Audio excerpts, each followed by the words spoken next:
Heartbreaking crime today. A restaurant employee dead. Another innocent victim has been hurt. And so many people are just torn up over everything that happened this morning in South Charlotte. We have a lot to take you through, so let's get you caught up on what happened at that Steak and Shake today. Both CMPD and Pineville police got 911 calls around 11:30 this morning, and they're right close to the busy lunchtime about an armed robbery at the Steak and Shake on South Boulevard. That's the one right next to the light rail station.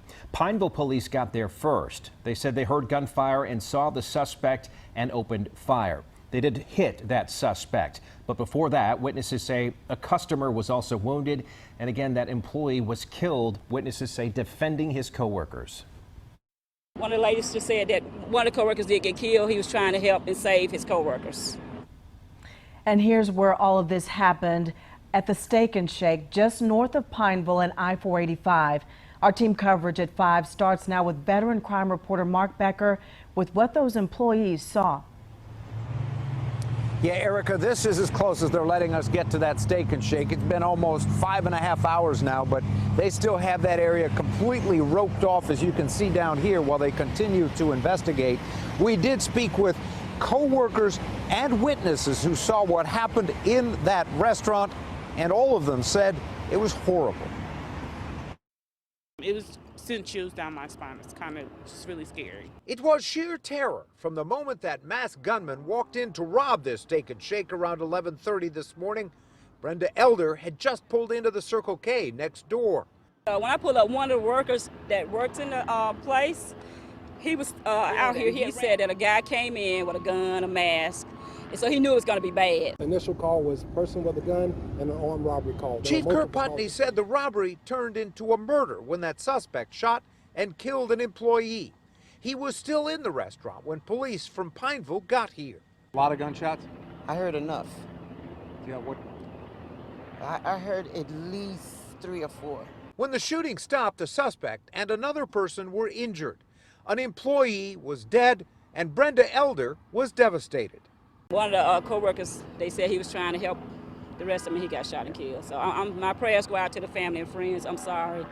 This is terrible. But we could see the full impact of the tragedy in the tears of a woman who works here. Dina Bel Mejia ran out when she saw that masked man come in. I feel pain in my heart, she said, before her voice trailed off. Come over here. Come over here. And moments after we spoke with her, an ambulance came and took her to the hospital. She was simply overcome. Police have not released the names of anyone involved here yet, the officer involved, or the murder victim, or the suspect in this case. Alice, excuse me, Erica. The tragedy still unfolding. Thank you, Mark. Now we want to show you a live look from Chopper 9 Sky Zoom, and this was the scene over which there was a huge police response, and it is still active out there right now as they continue to gather evidence and details out there at this case. A lot of emotion certainly on that scene today, especially from those employees at the restaurant who lost their friend. They did describe what he did during that robbery today as heroic. Reporter Elsa Gillis is live after speaking with a co-worker. Such a tragedy, but they say that he was really trying to help out everyone, Elsa. Scott, Erica, I have watched people come to this area all afternoon, hugging one another, some praying, learning of this employee's death. There is still a lot we do not know about him, but it is clear he was loved by many, both family and those he worked with. Surrounded by flashing emergency lights and police tape, loved ones huddled along South Boulevard today, devastated by the loss of their family member and co-worker. They held one another and cried, learning of the death of an employee here at Steak and Shake. Of those with tears in her eyes, Gwen Golden. We lost somebody good today to our Steak and Shake family, and it is very sad, and I'm very hurt. She says she's worked alongside the victim for many years. It's more than just someone you work with. I've been working with this person for more than 8 years. It's family. It's hurtful. It hit too close to home. You know, my kids have grown up knowing Steak and Shake and everybody in it. It's just a lot.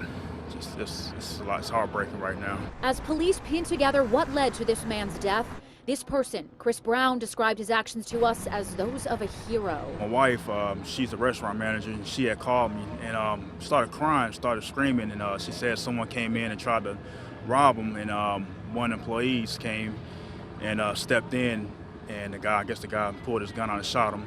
Another life gone, just like that. I hate this happening. I'm getting sick of this. I'm really getting sick of this. Now, we did speak with one man briefly off camera who told us the victim was his uncle. We're, of course, working to learn more about who this man was and confirm his name with police. We're also working to learn how that customer who was injured is doing. Erica. Yes, we don't know his name yet, but we know he was a brave man trying to protect his friends and coworkers. Thank you, Elsa. And of course, these are the faces of the real people out there bearing the brunt of this criminal's actions, and of course his family members. We watched them all out there comforting each other today, but the impact of this tragedy spreading past these immediate victims and the people who saw this, beyond this tight-knit group of workers like this woman here, but also people in this area who live there, who take the light rail, who are tired of seeing this kind of crime in their neighborhood. First time I ever seen this. Yeah. So this is real bad, really bad. I mean, it's just violence all around, and just, you know, that senseless killing going on. What, we at 57, 59 now? It just don't make no sense. Now, the shooting happened 6 hours ago, but it's still very early in the continuing investigation. As you can see in our live pictures, a lot of questions out there police are now trying to answer. We're trying to get as many answers for you as well over the next 90 minutes. Coming up at 5:30, more witnesses describe what they say happened inside the Steak and Shake. We talked to an expert who has some perspective about what's happening behind the scenes now. And coming up at 6 o'clock, we ask, was this caught on the officers' body cameras today?